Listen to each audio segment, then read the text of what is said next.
My name is Tracy Chasimere. I'm the studio director at Source Content Studio. We took it upon ourselves to move for her to address the issues that are actually ongoing. And it's not all about making money every other day. Sometimes we'd like to use the platforms that we have to let people out there know. With me today, I have a very special woman. Some of you have seen her on social media. She'll introduce herself, and this will be one of a very important episode on our podcast, The Gods Have Spoken. So, with me I have Lucky Agawa. That's my name. I am a feminist, a land surveyor by profession. So Lucky, October, we see a lot of pink ribbons, we see a lot of pink campaigns, pink things going on, yeah? And then we've been told it is the month for acknowledging breast cancer. Personally, I do not believe that, because after October, then what? If you're living with it, it's still there. If you're taking care of someone that has it, they still have it. It should be recognized 12 months a year. Yeah, it should be something that we take as normal, because 1 in 8 women in their lifetime gets breast cancer. And also we have breasts.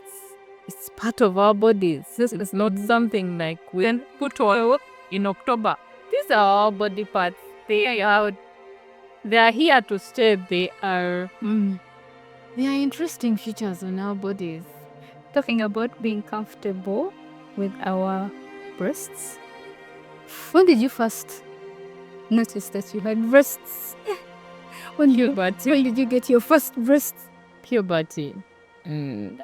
I cannot put a timestamp on when. How old were you? Because I don't remember so many things about it, but I was either in senior 2, around senior 2, senior 3. I was looking forward to my breasts because people had breasts by secondary school. I was a little boy then, if at all I did have breasts. So when breasts came, I was excited. I hear when breasts grow up, they're very big, them are distributing fame.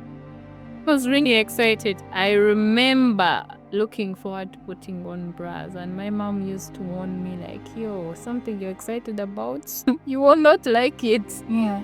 But I couldn't listen. I was really, really excited to see my breasts grow. So how about you? What was your experience with breasts? As you speak, I feel so jealous because breasts were a forbidden thing to me.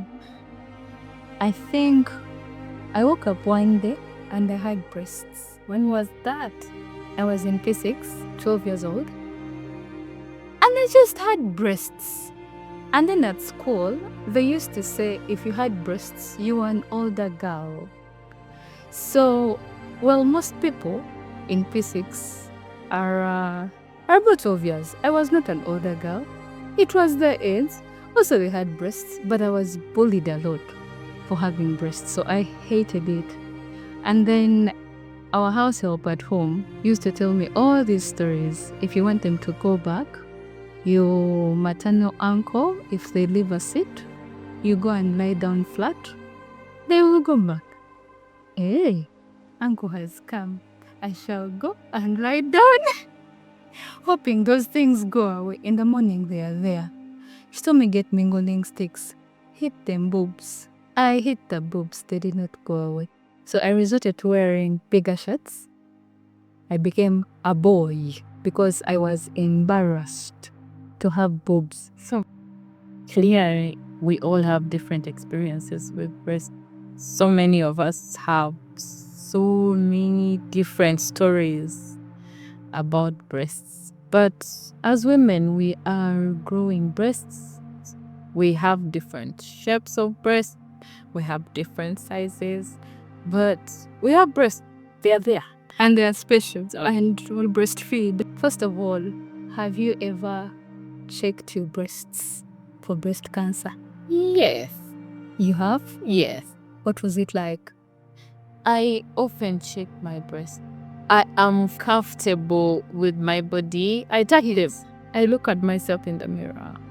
I am always looking for anything that might stand out. It could be a lump, it could be an itch. Oh my God, I remember this when I got a scare of breast cancer. Like, I had a little itch on my side of the breast. Maybe something had stung me, but I was really, really scared. I am so present in my body, and I would like us all to be.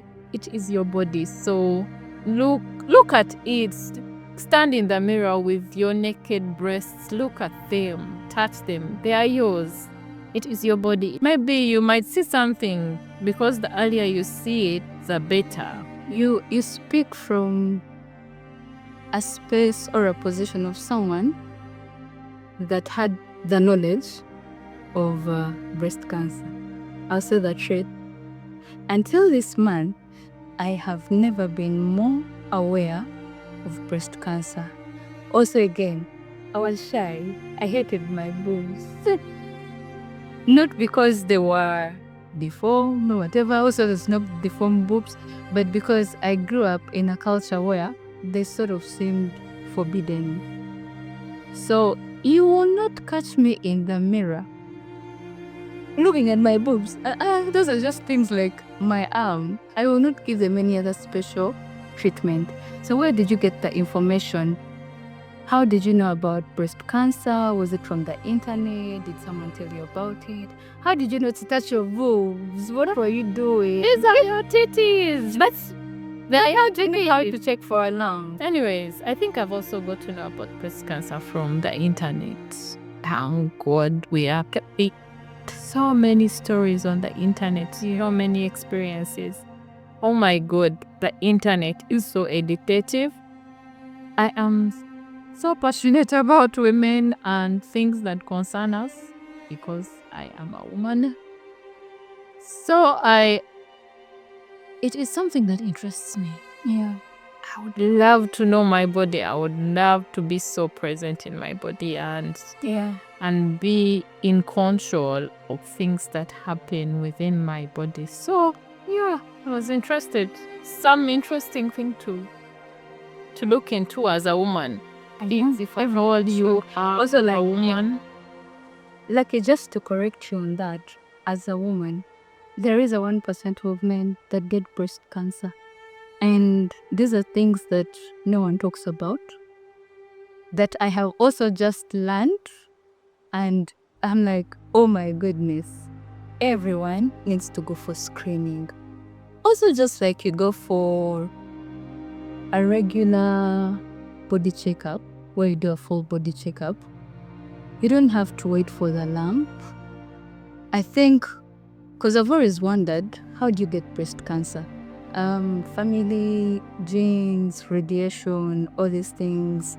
But in this modern day, where even this whole thing of older people, men from 50 to 70, it doesn't work like that. We have seen younger people prone to breast cancer, yeah?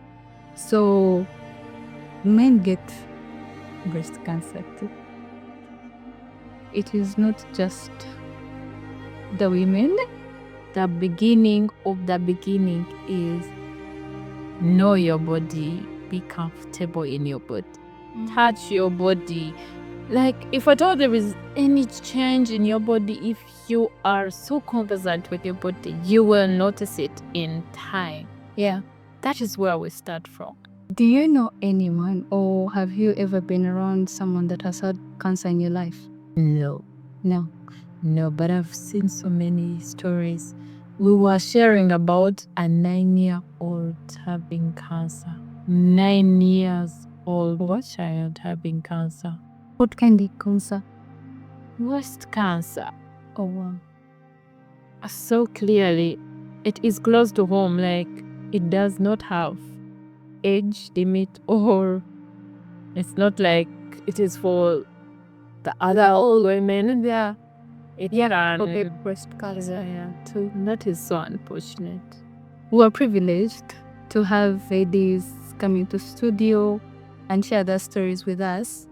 And then one of them told us there was this kid, her parents drove her to a party, they're celebrating, and then in the middle of the party, they called children with cancer, and then her parents tell her to go cut cake. And that is how she found out she had cancer. 9 years. She found out that she had cancer by being asked to Breast cancer, that. Yeah, breast cancer. So it's not very far from.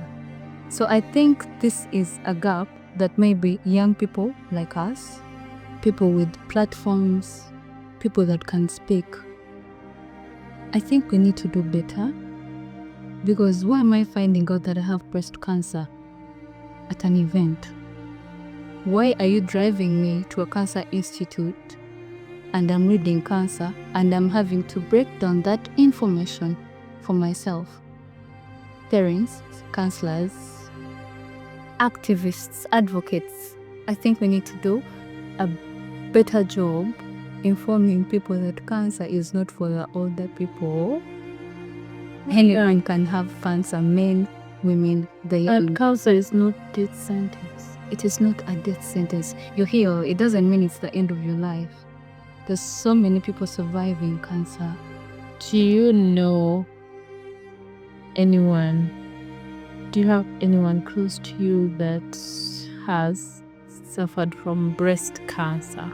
Until the ladies that came to studio the other day, I did not.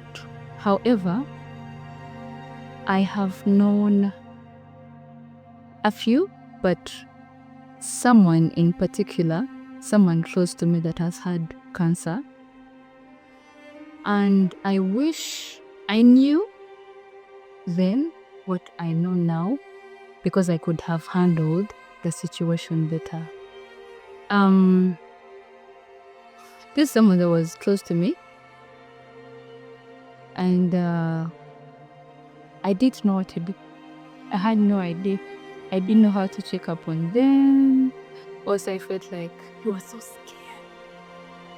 I think I was more scared because it's been put in our head that when you get cancer, that's it. Like, we're wrapping it up. But now I know there's hope because I have never seen someone have life like my friend. Yeah. Also, I've seen so many people that survive. But in that moment, I think I froze. And I froze for a long time. And I didn't know how to snap out of it. And it affected our friendship so much because my friend felt like I could have done better. I should have checked up on them. I should have gone to see them. I don't know, support them in any way, whatever way you can, because we were really close. But I genuinely did not know what to do, what to say. So I had so many questions. I had to ask, how was the treatment, chemotherapy, how had it affected her life, her parents, her friend. I had so many questions, but I felt like every time I would ask or try to ask, I didn't always ask. Yeah, and then just what I can say, do not ignore these things. There's free screening, there's also facilities all over Kampala where you can go get yourself checked out. It's a mammogram, yeah, and then start early because it's harder to be treated when detected at later stages. So be curious, love your body, and let's fight breast cancer together.